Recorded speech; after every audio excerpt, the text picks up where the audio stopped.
Welcome back to Small College Conversations. I'm Jim Abbott. I'm the founder of the business of small college athletics. I'm very excited to be joined today by Connor Smith. Connor is the director of athletics at Dallas Baptist University. Connor, thanks so much for your time today. Jim, thanks for having me on. I appreciate it. Well, I'm excited to have you. I've followed you for a number of years. You and I kind of had a chance meeting at the NACTA convention several years ago, and I want to start off. You're way too young to have been an athletic director for 8 years already at Dallas Baptist. So, tell us how you ended up in that role, and maybe share a little bit about what it was like in the early days as an athletic director. Yeah, absolutely. So I came to DBU in 2005 to play golf and played for 4 years. And it was during that time that I was able to build great relationships with obviously the folks here in athletics. But one relationship in particular was with our university president, and had the opportunity to meet him in our university fitness center. And we built a friendship and relationship. And I was actually going to work in the oil industry, and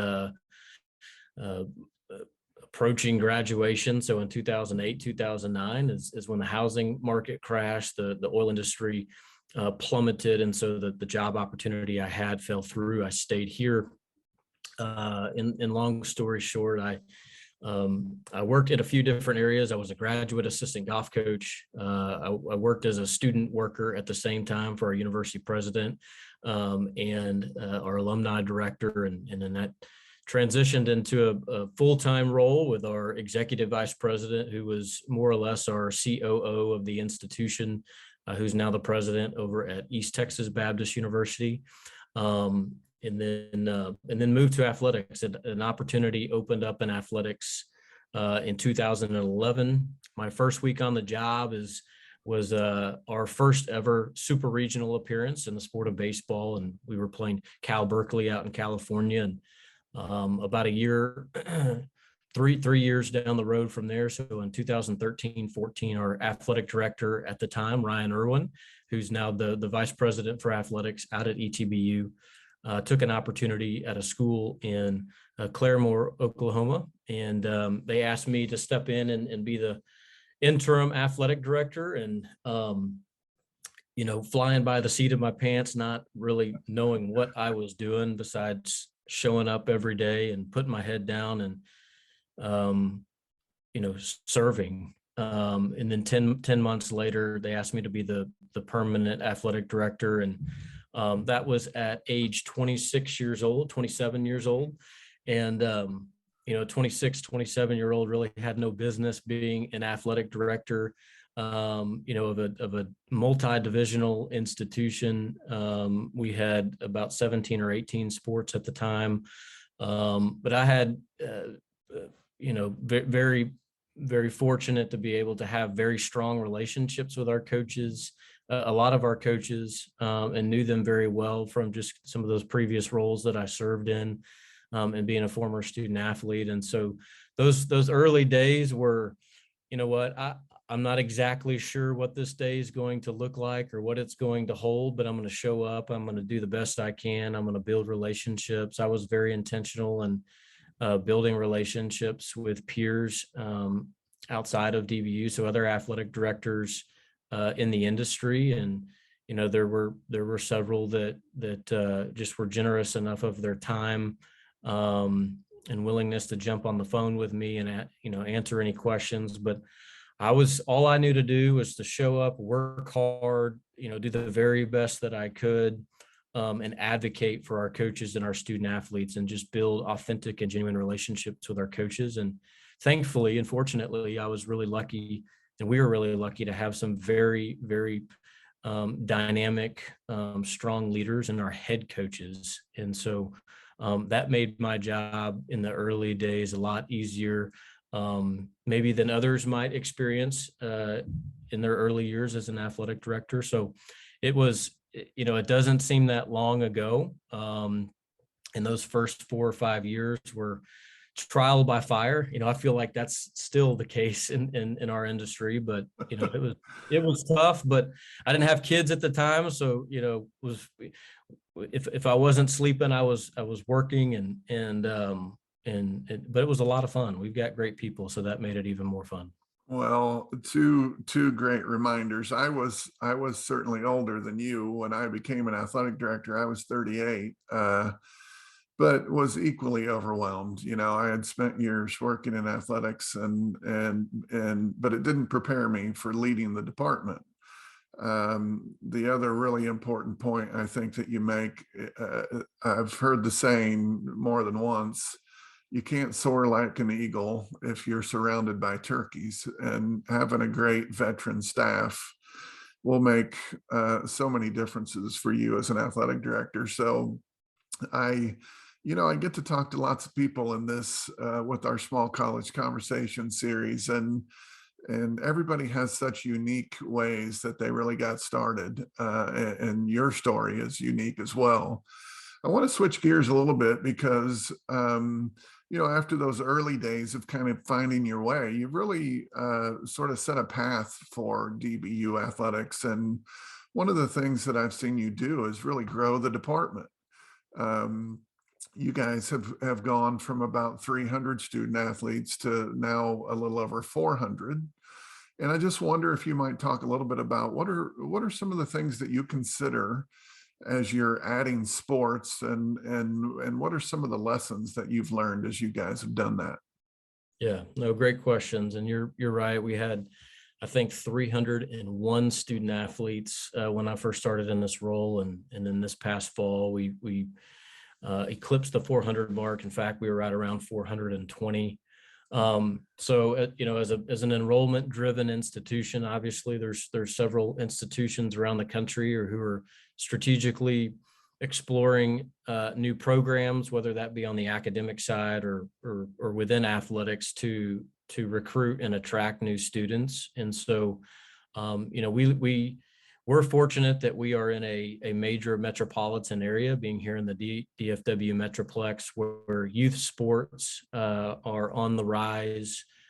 New sports, your lacrosse, even though it's not new, just being in the southern part of the United States, sports like hockey, that obviously is much more popular up north. It's becoming very popular down here in the South. So we look at it as, what sports are going to be attractive to those, within our region.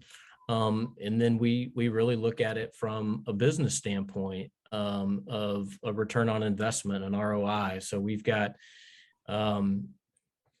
different models that we look at, but we're adding.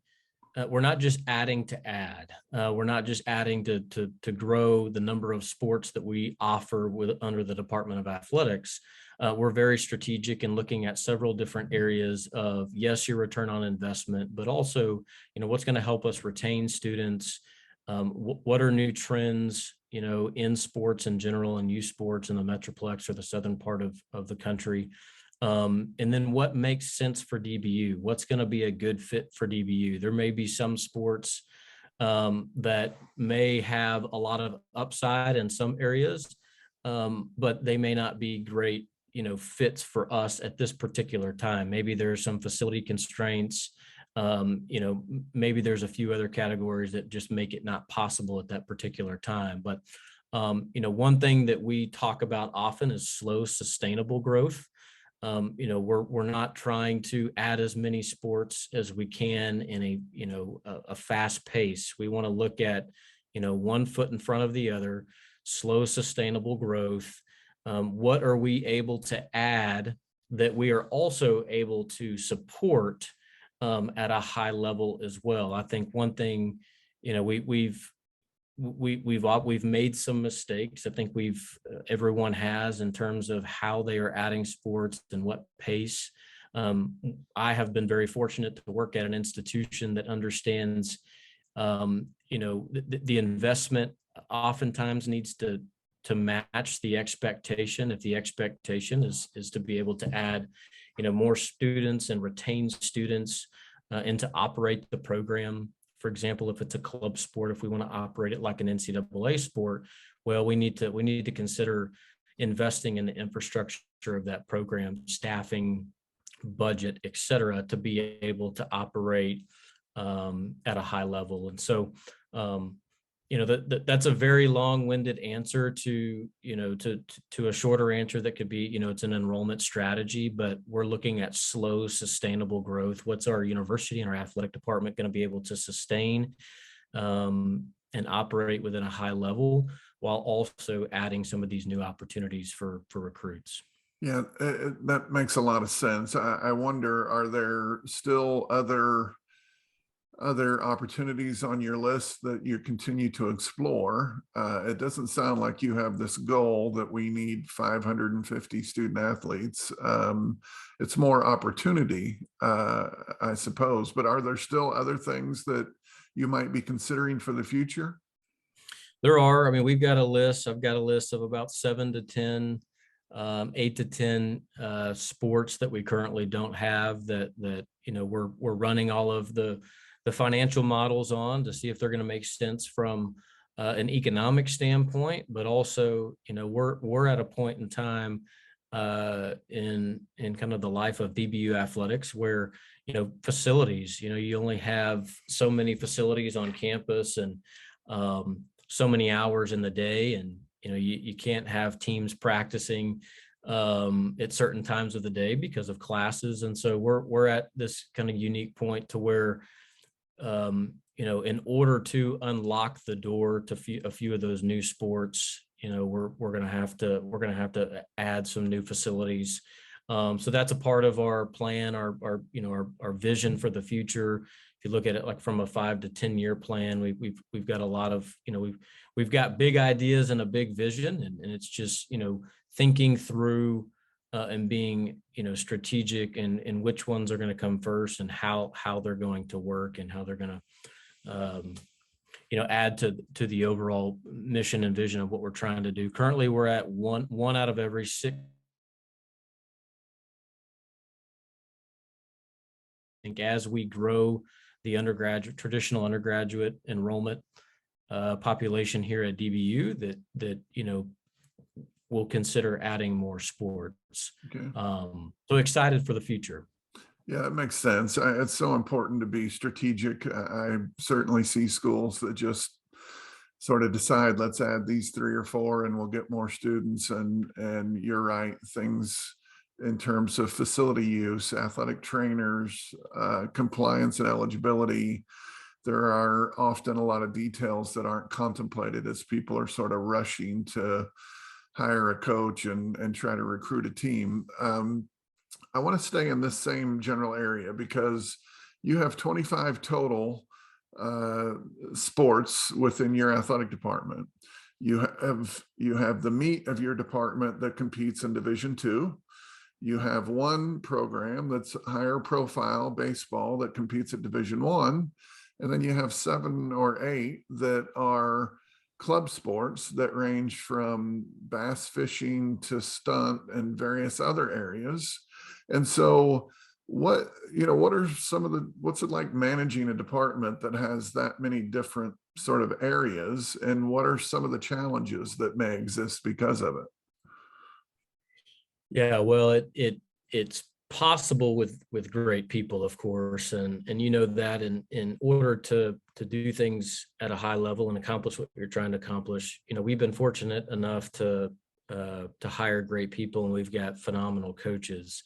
But yes, I would say we're one of the more unique athletic departments in the entire country. We were NAIA for 30 years. The early 70s through the early 2000s, and transitioned to NCAA at the time. Baseball had been playing at a really high level for several decades, and the decision was made by the administration at the time, to put them on the Division I track. And then from a sports sponsorship standpoint, we had to add several new sports because as an NAIA institution, we bounced around anywhere from 2 or 3 sports to 5 or 6 sports. And so we decided as an institution to put the new sport editions on the Division II track. Yes, the rules in Division One, I think probably in today's circumstances, Division One is changing at a pace. It's always changing, but I think it's changing at a pace that we haven't seen before. Of course, Division Two is changing at a pace we haven't seen before. But I just point back to our people. We've got great people who have growth mindsets that stay on top of the latest trends and news and updates. Our coaches. I mean, Jim, I could tell you we've got several coaches who could do my job and do the athletic director job very well. Just high level leaders that operate like CEOs of their programs. And I know that that's a little unusual to say, but I think that's the approach that we've taken, and our coaches operate at a high level. So with all of the differences, with I think the unique nature of our athletic department, we've been very fortunate and lucky to have great people who understand it, that get it, but that are very passionate about their sport or their field. They want to learn more. They're getting involved in committees. They're serving on boards within their profession, their professional development organizations for their sport. So we have several coaches who have very strong reputations within their sports across the country and are very involved and in the know about all the changes. So I just point it back to the people. If we didn't have the great coaches that we've had, it would be very difficult, and the great administrators. So that's a long-winded answer again, but I consider myself probably one of the luckiest administrators in the country to be able to work and serve alongside our people here at DBU. That's great. You mentioned keeping up with the changes. I was an AD for 20 years, and there were a couple of sort of large shifts that occurred during that time, and now is no different. DBU was a member of the Heartland Conference. The Heartland merged with the Lone Star Conference. We continue to see schools that are announcing transitions to Division One. At least a couple of schools that you've competed with are now in that process of transitioning. So what has that experience been like for you as an athletic director? And what do you see moving forward with some of this conference realignment and transitioning? Yeah, it's a great question. Things are happening and unfolding, right before our eyes every day.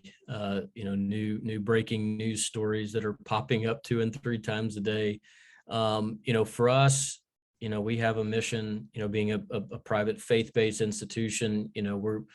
Our vision is to build, a great university that's pleasing to the Lord and having a Christ-centered championship athletics program. And so, I know that sounds great, and everyone has, their moniker and their vision and their brand. But for us, we want to remain competitive. We want to continue to support and strive and have that growth mindset to where, we're competing in the strongest leagues, and we're, building the relationships that we need to build. The changes, I think the changes are happening so fast that the goal is to be prepared for as many situations that could unfold that you possibly can. Now, there's more situations that are coming to fruition in today's college athletics that, even 3 to 5 years ago, some of us would say we never projected that might happen, or this is moving a lot faster than we anticipated it to move. And so as an athletic director or a university president or university leadership, you're trying to prepare and have as many contingency plans as you can possibly prepare for, because you want to protect your institution. You want to make sure that we all want to be the best. We all want to be, whether that's on the bleeding edge or the cutting edge in whatever it is that we're doing. And in college athletics, sometimes that may mean a shift to a new conference, or that may be taking a step back. in evaluating and building different plans for different situations that may occur. So I think what I've learned, especially in the last, 5 to 7 years, is, you plan the work and then you work the plan. I think you need to, in our role, a lot of it is mitigating risk, and risk management, where we're trying to build as many contingency plans and succession plans as possible. Whether, we may have a coach that's performing at a very high level that, gets recruited by a Division I institution. This past year, our head women's soccer coach took the Baylor job, and we were super excited for her. But I've learned to build a succession plan just for every single sport with every single coach, a succession plan for conferences. Worst case scenario, if something were to happen, right? What would it look like of moving over here or moving as an independent? And while some of those things may be dramatic plans, I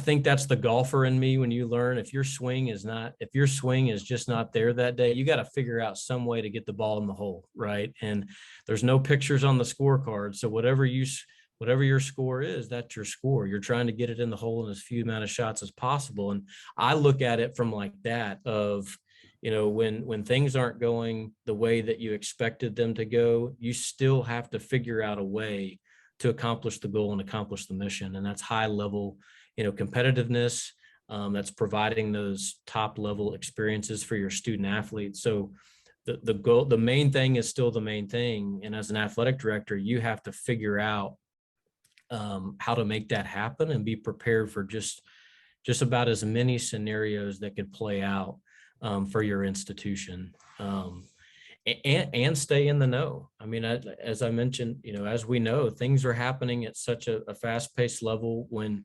those emails are coming in daily, from the NCAA, or if it's an NAIA institution, or if there's breaking news stories, I know those things become, I'll just, read them at another time, or I'll skip them this day. Those are important. It's very important to keep up with what's happening in our industry, to stay in the know, to build relationships with those at the conference level and the national level.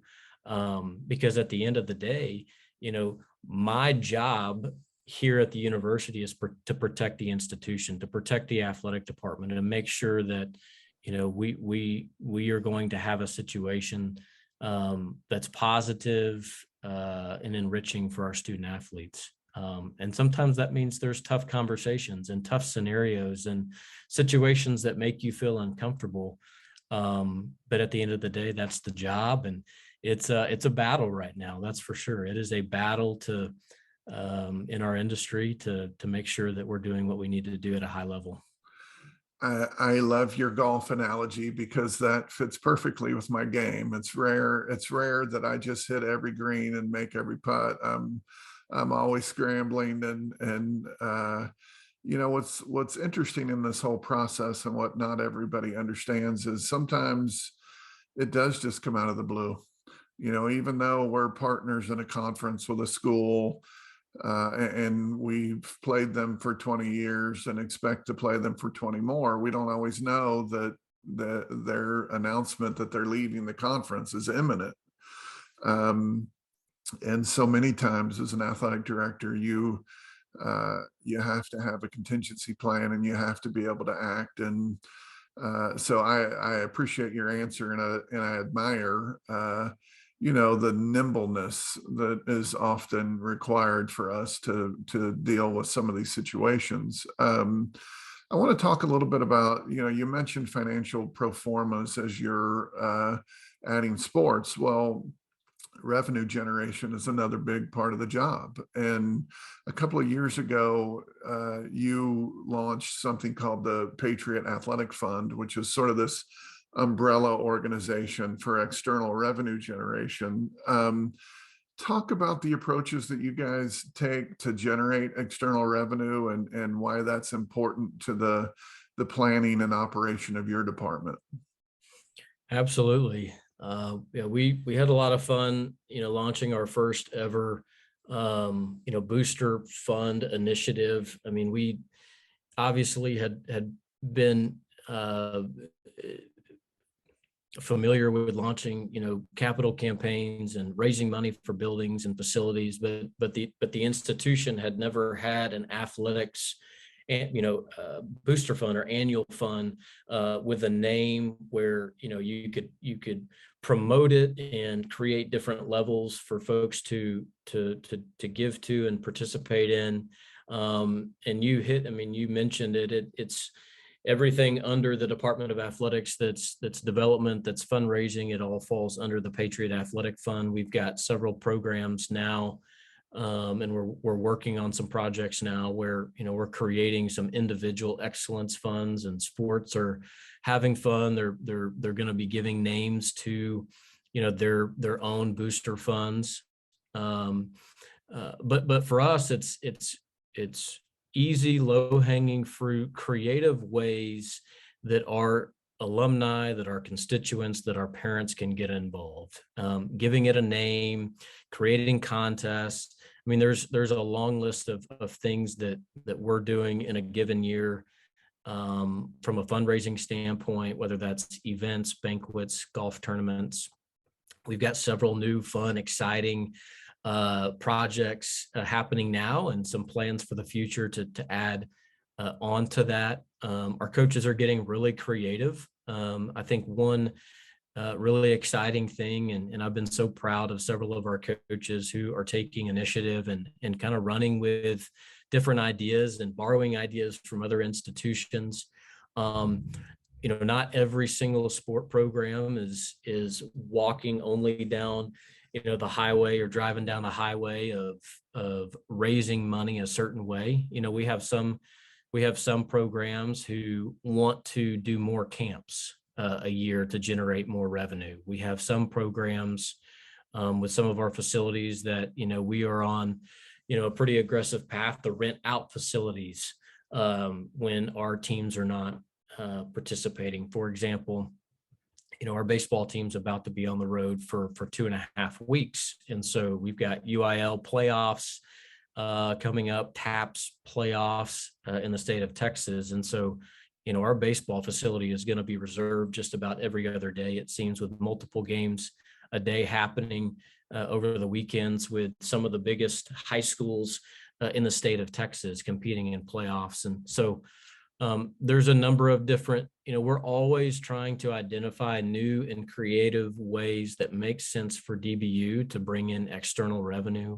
Obviously corporate sponsorships is an area that, we're trying to grow in. I could tell you that I think we can do 2x or 3x more than what we're doing currently in corporate sponsorships. But we're growing. It's going back to that slow, sustainable growth. If we have 10 ideas, let's pick 1 or 2 and let's do them at a high level. All right. And then the next year, let's pick another idea or 2 and do that at a high level, or maybe we maintain and continue to do something that's working well. So, one area for DBU that has proven to be successful is we have a lot of our alumni involvement. We're still a very young institution, but our alumni involvement in terms of giving is growing, and we've been very excited about that.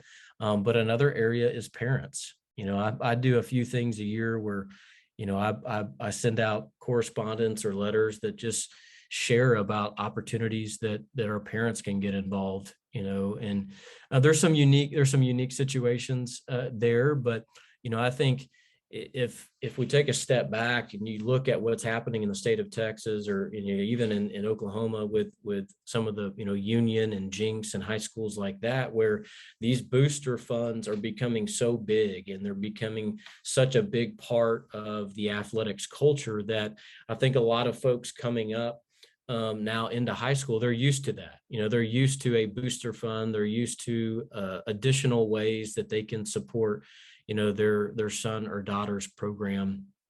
And so, the way that we look at it is, hey, let's continue to push the envelope. Let's continue to get better and identify new ways to bring in external revenue to the institution. And getting more of your coaches and your programs on board with that, and helping them build confidence in that, I think is important. And it's been a lot of fun for me. That's probably one of the more enjoyable parts of the job, right? Is the relationship building and asking people to support what you love and your passion, and growing the athletic department. And so, but yeah, it's been a lot of fun, but there's so much to do. And we just have to remain patient and take one step at a time, because I think we have the tendency to want to do everything, let's do it all. But, we need to remember, no, let's just pick one and do it very, very well. And then let's go to that next one and do it very, very well, and just build from there. I think that's great advice. Increasingly, budgets are tighter for many small colleges, whether it's state funding has been reduced or enrollment perhaps has dropped, and to be able to budget some amount of external revenue can really make a difference for a lot of programs. So I appreciate the breadth of what you're involved in, and I know too that there are those in the world that are really just trying to get started. And it's a great reminder. I mean, I, as a parent, was the president of my kids' high school booster club. And where parents are a great prospect in a lot of cases. And in many cases, I hate it when their kids graduate, because we'd like to keep them involved if we could. Well, let's switch gears again, because I'm pretty darn excited that we've got you coming to the Bosca workshop. And I think it makes a lot of sense that you're going to be talking about campus collaboration. You told us earlier about sort of your path from student to student worker. I mean, basically, you developed relationships and continue to do that. So can you give us kind of a sneak peek into how you prioritize campus collaboration there at DBU?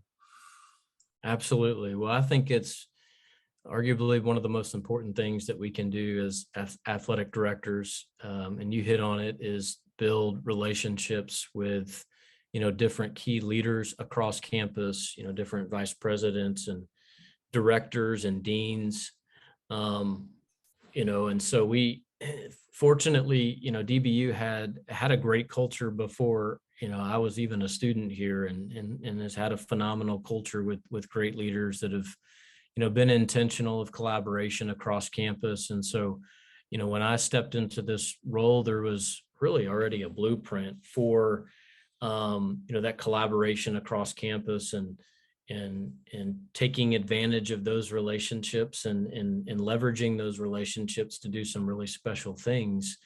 Of course, everyone has a homecoming, big campus events where those outside of athletics, you have to have their help to be able to put on a great event. But practically, I think it's one thing to say it's important to build relationships. It's important to do this or that across campus, but practically, some of the things that we've done at DBU is build in committees, right? We're all used to serving on different committees, but committees and meetings throughout the year from a timeline standpoint to have those discussions about events, operations meetings. One practical example is, each year, if let's just say our baseball program is in a position to possibly host a regional tournament, we were in a probable situation, and have been a little bit with baseball, and there's still a lot of baseball left. But for example, if we were in the position to host a regional here at DBU, what that would look like is, probably several meetings with about 30 plus people, whether that be campus police and security, physical operations, student affairs, advancement, communications, all of the key players and contributors in the room, making sure that we have a plan, an execution plan for all of the different things that we're going to need to do. We could take an approach to where it's athletics and a few others, and we could host an event, but I think getting the campus excited and understanding that, we want to host a first class event, or we want to do something at a very, very high level, we're going to need a lot of help. And so we've built in, annual meetings, ad hoc committees, working groups, task force here on campus to be able to have those necessary conversations. And those are always a lot of fun, to be able to do that. The academic side, obviously, your academic programming, your academic advising, everything on the student athlete academic experience, that's only going to be as fruitful as some of those collaborations on campus. So, leaning on your FAR, having a strong relationship with your provost. So I've been very fortunate to yes, build off of a blueprint that we had here at DBU. And I had the experience of working, in our executive vice president's office, who was like the COO, where I got to build a lot of those relationships early on. But we're only going to be as strong as the partnerships and the collaboration that we have across campus. It's cliche, but one thing that we say here is, teamwork makes the dream work. And, our university president currently, our institution is operating now at some of the highest levels just internally, and as far as effectiveness, and that starts at the top. I mean, Dr. Wright is a huge believer in making sure that we're collaborating, and everybody that needs to be involved in a particular area of our university life, that we're having multiple conversations, and we're tackling these problems and tasks as a team instead of individual silos on campus. I think that's one thing that we have always tried to avoid in the Department of Athletics, is we don't want to become a silo where we're, operating, and having to fight battles ourselves. And so we just, we've taken that teamwork makes the dream work approach, and, no individual or department is more important than the mission and the goal at hand. And if we keep the main thing, and, I think it was a former president that said, it's amazing what you can accomplish if it doesn't matter who gets the credit. And so we have great teams here at DBU, and teams being, student affairs and athletics and administrative affairs and housing and academic affairs. And we get along very well. We operate together very well. And so really, really fortunate, but we have practical things that we've put in place along the way. And I'm excited to talk about some of those, and hopefully individuals may be able to take some of that back to their campuses, because I'm still learning. I mean, we're still doing new things and exploring new things as it comes to cross-campus collaboration. Most recently, we're onboarding a new CRM. So that's been a whole new level of campus collaboration and making sure that the left hand knows what the right hand's doing, and one department knows what the other department's responsibility is in that. So I'm excited to share this summer. Well, important reminders. I work with a variety of colleges, and it's not uncommon to sort of see this separation, to see senior administrators for the university who feel like athletics is not engaged, to see senior administrators who don't know who most of the coaches are. And I think, like every other relationship, you just have to be thoughtful. Athletics has to understand that if the university is not successful, then it doesn't bode well for the athletic department. So I look forward to your presentation, and I appreciate kind of the methodical way that you approach relationship building. It's not just donors, it's not just recruits, it's everybody. And ultimately, I remind people often, the biggest donor to your athletic department is the university. And as soon as you forget that, things are not going to go well for us. So cultivating those relationships is critical. Connor, we have time for one more question, and I kind of want to have you look into your crystal ball a little bit here. What do you see as one or two of the biggest issues that faces college athletics these days? Yeah, that's I bet we could have an entire podcast or Zoom about that specific question. Some of the things that are happening right now are wild. I was reading a story just yesterday, about obviously the impact of name, image, and likeness and what that's doing, more or less at the highest levels of college athletics in terms of revenue generating sports and football and basketball, where it's turning into what we, are familiar with at professional sports and the free agency market. And, I can go here and get this type of lucrative deal. And so I'm going to push for that type of lucrative deal here if I'm going to stay. And so really student athletes have the power in that and being able to leverage that. And so that's unique. And I certainly do think there's a trickle down effect that's happening and will continue to happen in Division II and Division III.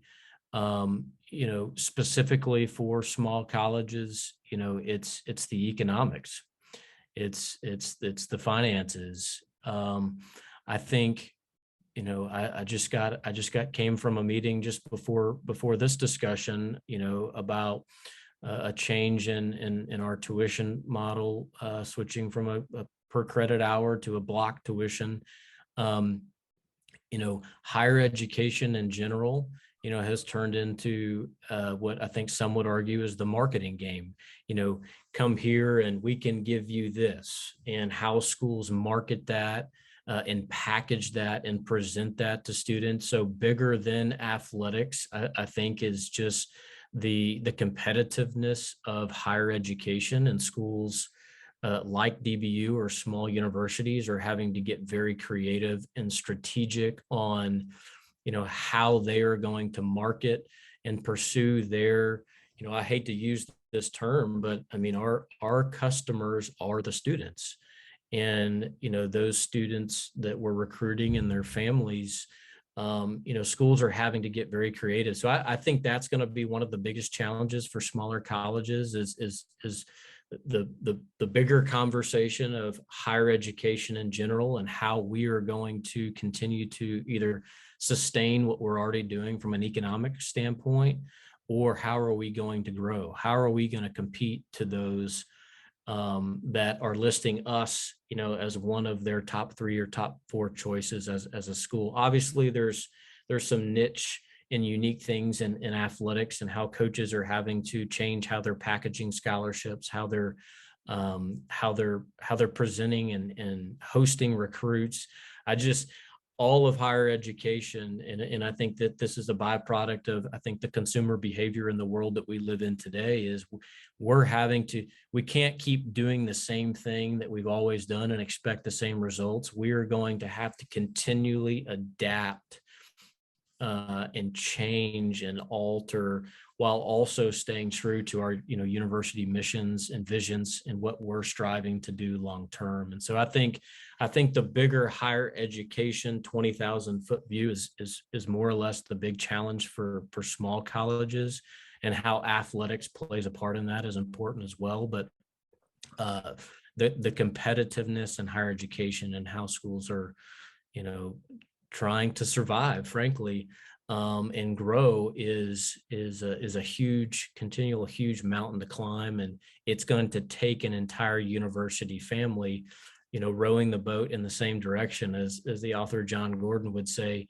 because it's going to be very difficult to survive if you're not doing that and operating, as a team. So It's a great reminder. I'm not sure that the average person in the world really understands that. Number one, higher education is a tough business. It is a business. We're not Apple. We're not trying to make billions of dollars of profit. But as you mentioned, really, we're just kind of trying to sustain ourselves. And it's more competitive than ever. The number of potential students has sort of decreased. Going back to your comments about collaboration, more important than ever, but can be challenging. People who haven't worked on a college campus, may not understand that getting everyone rowing in the same direction in a somewhat bureaucratic, stuck in our ways environment, can be challenging. So, I couldn't agree with you more. I think mental health is another really big concern out there. I think of the things that you've done, anything that you've started in the last couple of years, well, right in the midst of a worldwide pandemic, and to be able to sustain that, I just see a lot of tired folks, who have to sort of get back into the habit of working at the same level that they once did. So you're right. I will tell you, Connor, I'm so grateful for your time today. I feel like you and I could probably talk for 4 or 5 hours, and maybe we will. Maybe we'll schedule a few more sessions and keep it going. But for now, I'm grateful to you for taking the time to be with us today. I would be remiss if I didn't thank Blue Frame Technology for sponsoring Small College Conversations. And I would invite folks to join us for our next episode as well. But for now, Connor, thank you so much for your time today. Jim, thank you. It was an honor and a privilege to talk, and I look forward to the big summer event in the next few months. You bet. Well, thanks again. That is another version of Small College Conversations. Join us again soon for our next episode.